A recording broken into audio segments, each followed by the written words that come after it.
ശബരിമല സ്വർണ്ണക്കൊള്ളക്കേസിലെ കുറ്റപത്രം വൈകുന്നതിൽ സർക്കാരിനെ കുറ്റപ്പെടുത്തി പ്രതിപക്ഷം. പ്രതികൾക്ക് സ്വാഭാവിക ജാമ്യത്തിന് വഴിയൊരുക്കാനാണ് കുറ്റപത്രം വൈകിപ്പിക്കുന്നതെന്ന് KPCC അധ്യക്ഷൻ. മുഖ്യമന്ത്രി SITക്ക് മേൽ സമ്മർദ്ദം ചെലുത്തുകയാണെന്ന് പ്രതിപക്ഷ നേതാവ് VD സതീശൻ. അടൂർ പ്രകാശും ഉണ്ണികൃഷ്ണൻ പോറ്റിയും ഒരുമിച്ചുള്ള ഫോട്ടോ പുറത്തുവന്നതിനെയും നേതാക്കൾ പ്രതിരോധിച്ചു. നഷ്ടപ്പെട്ട സ്വർണം എത്രയെന്ന് കണ്ടെത്തി അത് വീണ്ടെടുക്കുന്നില്ലെങ്കിൽ അത് കേസിന്റെ തെളിവിനെ ബാധിക്കും, സാരമായിട്ട് ബാധിക്കും. ശബരിമലയിലെ സ്വർണം വീണ്ടെടുക്കേണ്ടത് വിശ്വാസത്തിന്റെ ആവശ്യം, അതോടൊപ്പം തന്നെ തെളിവ് സംബന്ധമായിട്ടും അതിന്റെ ആവശ്യകത കോടതി ഊന്നി പറഞ്ഞിരിക്കുന്നു. അതിലേക്ക് അന്വേഷണ സംഘം പോകുന്നില്ല. ഇപ്പോഴും മാർക്സിസ്റ്റ് നേതാക്കന്മാരായ പ്രതികളെ പാർട്ടി സംരക്ഷിക്കുന്ന സമീപനമാണ് സ്വീകരിക്കുന്നത്. സ്റ്റാറ്റ്യൂട്ടറി ജാമ്യം കിട്ടാനുള്ള അവസ്ഥ SIT ഉണ്ടാക്കി കൊടുക്കാൻ പാടില്ലായിരുന്നു.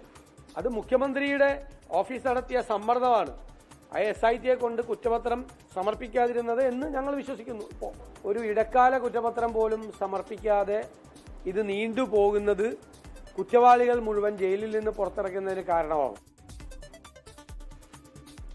അതേസമയം സ്വർണ്ണക്കൊള്ളയിൽ വേഗത്തിൽ കുറ്റപത്രം നൽകാനുള്ള നീക്കത്തിലാണ് പ്രത്യേക അന്വേഷണ സംഘം. പ്രതികൾക്ക് ജാമ്യം കിട്ടി തുടങ്ങിയതോടെയാണ് നടപടി വേഗത്തിലാക്കുന്നത്. മുൻ അഡ്മിനിസ്ട്രേറ്റീവ് ഓഫീസർ മുരാരി ബാബുവിനെ ചോദ്യം ചെയ്യാൻ എൻഫോഴ്സ്മെന്റ് ഡയറക്ടറേറ്റ് ഉടൻ സമൻസ് അയക്കും.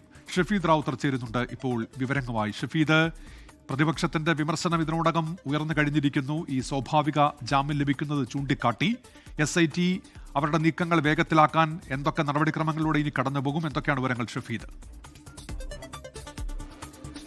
ശബരിമല സ്വർണ്ണക്കൊള്ളയുമായി ബന്ധപ്പെട്ട കുറ്റപത്രം വൈകി രണ്ടു പേർക്കാണ്, അതായത് മുരാരി ബാബുവിന് 2 കേസുകളിലും ജാമ്യം ലഭിച്ചു, ഉണ്ണികൃഷ്ണൻ പോറ്റിക്ക് 1 കേസിൽ ജാമ്യം ലഭിച്ചു. മറ്റു പ്രതികൾ കോടതിയിൽ ജാമ്യാപേക്ഷയുമായി നീങ്ങുകയാണ്. ഈ സാഹചര്യത്തിലാണ് കുറ്റപത്രത്തിൽ വേഗത്തിലാക്കാനുള്ള SITയുടെ നീക്കം. SIT ഇക്കാര്യത്തിൽ തടസ്സമായി പറയുന്നത് ശാസ്ത്രീയ പരിശോധനാ ഫലങ്ങളുടെ പ്രശ്നമായിരുന്നു. അതായത് അക്കാര്യത്തിൽ ഒരു സ്ഥിരീകരിച്ച വിവരത്തിലേക്ക് SITക്ക് എത്താൻ കഴിഞ്ഞില്ല എന്നുള്ളതാണ്. പ്രത്യേകിച്ച് നമുക്കറിയാം VSSൽ നടത്തിയ ശാസ്ത്രീയ പരിശോധനയുടെ ഫലങ്ങളിൽ കൂടുതൽ അന്വേഷണം നടത്തണം എന്നുള്ളതാണ് SITയുടെ നിലപാട്. കഴിഞ്ഞ ഇടക്കാല റിപ്പോർട്ടിൽ കോടതിയിൽ അറിയിക്കുകയും ചെയ്തിരുന്നു. ഏതായാലും നിലവിലത്തെ പുതിയ സാഹചര്യത്തിൽ ആദ്യഘട്ട കുറ്റപത്രം സമർപ്പിക്കാനാണ് SITയുടെ നീക്കം. ഇതുമായി ബന്ധപ്പെട്ട് 9-ാം തീയതി നൽകുന്ന ഇടക്കാല റിപ്പോർട്ടിൽ കുറ്റപത്രം നൽകാനുള്ള സന്നദ്ധത അത് SIT ഹൈക്കോടതിയെ അറിയിക്കും. ഹൈക്കോടതി അനുവദിച്ചാൽ ഫെബ്രുവരി 15-ന് മുൻപ് ആദ്യഘട്ട കുറ്റപത്രം നൽകാനാണ്, അതായത് ഇതുവരെയുള്ള അന്വേഷണ പുരോഗതി വെച്ച് ആദ്യഘട്ട കുറ്റപത്രം നൽകാനായിരിക്കും ശ്രമിക്കുക. VSSൽ പ്രധാനമായും ആ കൂടിക്കാഴ്ചയിൽ SIT ഉദ്ദേശിക്കുന്ന കാര്യം ശബരിമലയിൽ നിന്ന് എത്രത്തോളം സ്വർണം നഷ്ടമായി, ആ സ്വർണം ഏത് രീതിയിലാണ് നഷ്ടപ്പെടുത്തിയതെന്നൊക്കെയുള്ള കാര്യങ്ങൾ കണ്ടെത്തുക എന്നുള്ളതാണ്.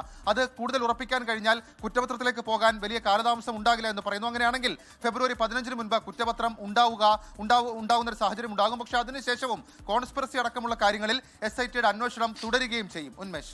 ശരി, ഷഫീദ് റാവുത്തറാണ് വിവരങ്ങൾ നൽകിയത് തിരുവനന്തപുരത്ത്. ലോകത്തെവിടെയായാലും ഏത് സമയത്തും 24 വാർത്തകളും ഓഗ്മെന്റഡ് റിയാലിറ്റി പാക്കേജുകളും എക്സ്പ്ലെയിനറുകളും വിശദമായി കാണാൻ ഞങ്ങളുടെ YouTube ചാനൽ നിങ്ങൾക്ക് സബ്സ്ക്രൈബ് ചെയ്യാം.